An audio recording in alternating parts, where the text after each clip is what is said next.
নমস্কার। নমস্কার। বহুদিন চাটাংশুকে নিয়ে তেমন কোনো ভিডিও করা হয়নি, তাই না? তাই আজকের এই ভিডিওতে চাটাংশুকে নিয়ে একটু খেলা হয়ে যাক নাকি?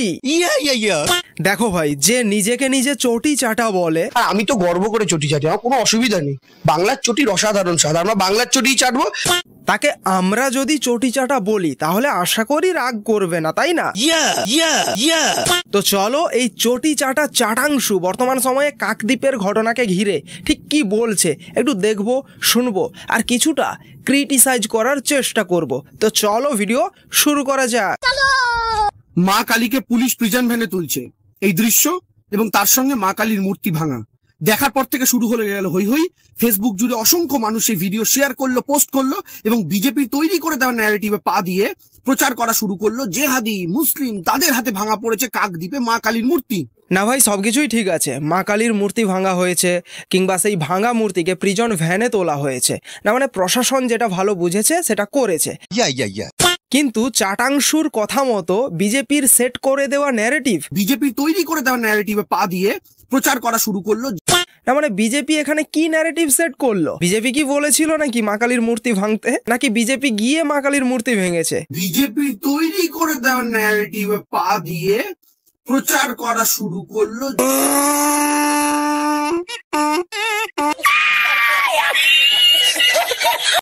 কয়েক ঘন্টার মধ্যে পুলিশ তদন্ত করলো, আর পুলিশ তদন্ত করার পর একটা মাতালকে গ্রেফতার করলো।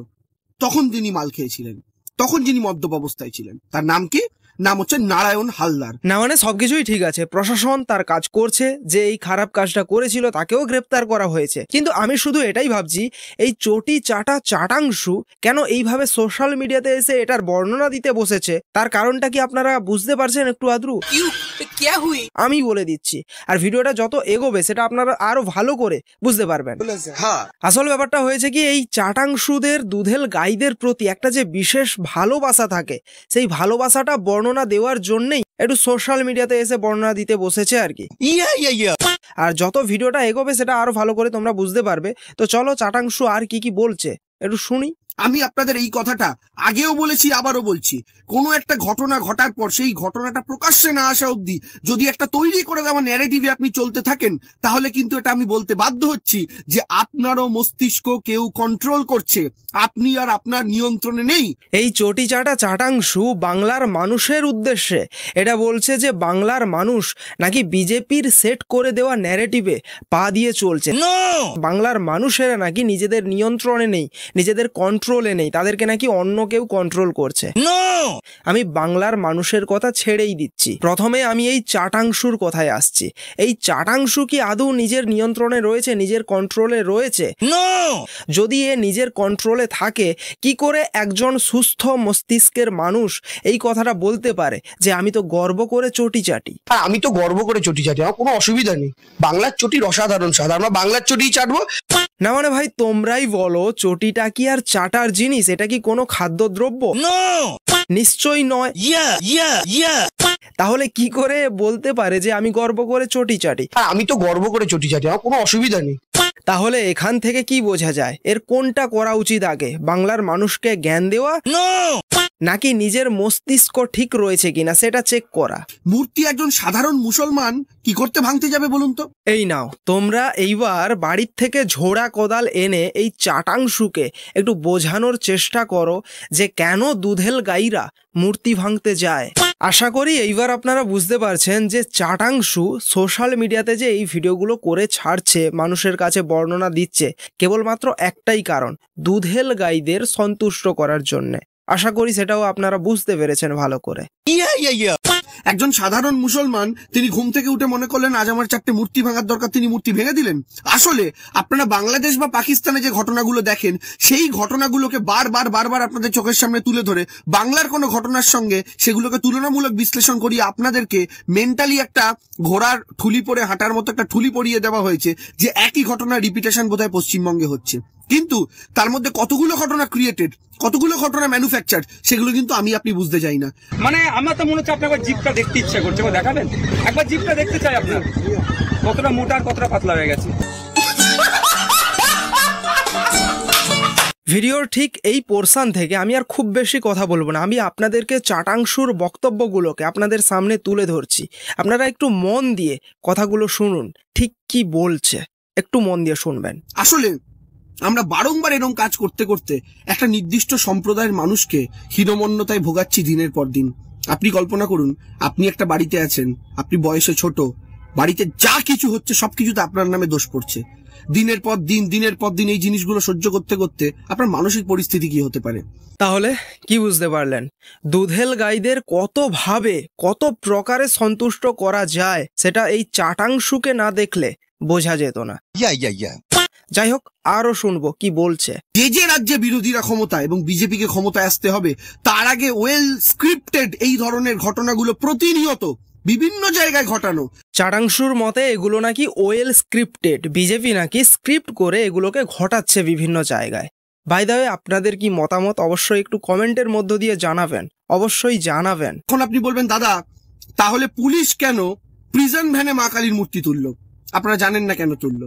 কারণ যখন এই ঘটনা ঘটে পুলিশের কাছে খবর আসে, তখন আরো অন্যান্য পাড়া থেকে অন্যান্য গোষ্ঠী চলে আসে এবং মা কালীর মূর্তিকে তখন সেই ঝামেলার থেকে বাঁচানোর জন্য পুলিশের একমাত্র উপায় ছিল পুলিশ প্রিজন ভ্যানে মা কালীর মূর্তিকে তুলে সেভ করবে। কারণ পুলিশের তখন একমাত্র উদ্দেশ্য ছিল এই মূর্তির গায়ে ফার্দার যেন কোনো চোট না লাগে। সেই কারণে পুলিশের কাছে সেফেস্ট প্লেস কোথায়? ওই মুহূর্তে দাঁড়িয়ে পুলিশ কি করতো? তাই পুলিশ প্রিজন ভ্যানে মা কালীকে রেখে মা কালীর মূর্তিটাকে সেভ করেছিল। এই বিষয়কে কেন্দ্র করে আমি তেমন কিছুই বলবো না, জাস্ট একটাই কথা বলবো। দেবাংশু যেটা বলল, পুলিশ প্রিজন ভ্যানে কেন মা কালীকে তুলেছে, যাতে মা কালীর গায়ে বা তার আর কোনো যেন অঙ্গ প্রত্যঙ্গ না ভাঙা হয় বা আর কোনো টাচ না করা হয় তার শরীরে, তার জন্যই তুলেছে। কিন্তু প্রশ্ন এখানে একটাই, যে মানুষগুলো প্রতিবাদ করার জন্য এনেছে, যে কেন তার মুন্ড আলাদা করে দেওয়া হয়েছে সেটার জন্যই তো প্রতিবাদ করছে, আর তারাই নাকি আবার সেটা ভাঙবে। দেবাংশু এরকমটাই কি বলতে চাইছে নাকি? মা কালীর মূর্তিকে তখন সেই ঝামেলার থেকে বাঁচানোর জন্য পুলিশের একমাত্র উপায় ছিল পুলিশ প্রিজন ভ্যানে মা কালীর মূর্তিকে তুলে সেভ করবে। কারণ পুলিশের তখন একমাত্র উদ্দেশ্য ছিল এই মূর্তির গায়ে ফার্দার যেন কোনো চোট না লাগে। সেই কারণে পুলিশের কাছে সেফেস্ট প্লেস কোথায়? ওই মুহূর্তে দাঁড়িয়ে পুলিশ কি করতো? তাই পুলিশ প্রিজন ভ্যানে মা কালীকে রেখে মা কালীর মূর্তিটাকে সেভ করেছিল। নেশা করি কিনা আমি জানি না, দেখতে হবে পুরো পাতা পাতা খাই কিনা। এইবার এই চাটাংশুর আরেক ধরনের স্পিচের দিকে আসবো, যেখানে এই চাটাংশু এটা দাবি করছে যে এক ভাষা এবং এক দেবতা চাপিয়ে দেওয়ার চেষ্টা নাকি চলছে। শুনুন কি বলছে। এক ভাষা এক দেবতা চাপিয়ে দেওয়ার চেষ্টা হচ্ছে। তুমি একটা দেবতার আরাধনা করলেই তুমি হিন্দু, বাকি যে দেবতারই তুমি আরাধনা করো তুমি হিন্দু নও। না, আমি শুধু এটাই ভাবছি, দেবাংশু যে এই যে দাবিটা করছে, তো বিজেপির ঠিক কোন নেতা দেবাংশুর কানে কানে এসে বলে গেছিল এক ভাষা কিংবা এক দেবতার পুজো করতে হবে অনলি, রাম ছাড়া আর কারোর পুজো করা যাবে না, কিংবা হিন্দি ছাড়া আর কোনো ভাষা বলা যাবে না? ঠিক কোন নেতা বলে গেছিল? একটু যদি বলতো দেবাংশু ভালো হতো তাহলে আর কি। 21-এর নির্বাচন মমতা ব্যানার্জি যখন লড়ছেন, উল্টো দিকে প্রত্যেকে একত্রিত হয়েছিল হারাবে বলে, ঠিক যেভাবে মা দুর্গার উল্টো দিকে সমস্ত অসুর জোট বেঁধেছিল। একদিকে দেবাংশু মা দুর্গার সঙ্গে তাদের নেত্রীর তুলনা করছে, আবার অপর দিকে রচনা ব্যানার্জি মা কালীর সঙ্গে তাদের নেত্রীর তুলনা করছে। মায়ের খড়গ তো একজনের হাতেই রয়েছে, যিনি আমাদের মাননীয় মুখ্যমন্ত্রী, তার হাতেই খড়গ মানায়, আর কারোর হাতে তো খড়গ মানায় না। না, আমি শুধু এটাই ভাবছি যে আমাদের সনাতন ধর্মের দেবদেবীরা কি এতটাই সস্তার যে কোনো সাধারণ মানুষের সঙ্গে তাদের তুলনা করা যায়? যাই হোক, আজকের ভিডিওটা এখানেই শেষ করছি। ভিডিওটা কেমন লাগলো অবশ্যই কমেন্টের মধ্য দিয়ে জানাবে, আর ভিডিওটাকে একটা লাইক করো, কমেন্টস করো, শেয়ার করো, অবশ্যই একটা শেয়ার করো। লাইক ও শেয়ার ঠক দিয়েছে মহাকাল কাছে, তোমাকে লাইক ও শেয়ার ঠক দিয়েছে।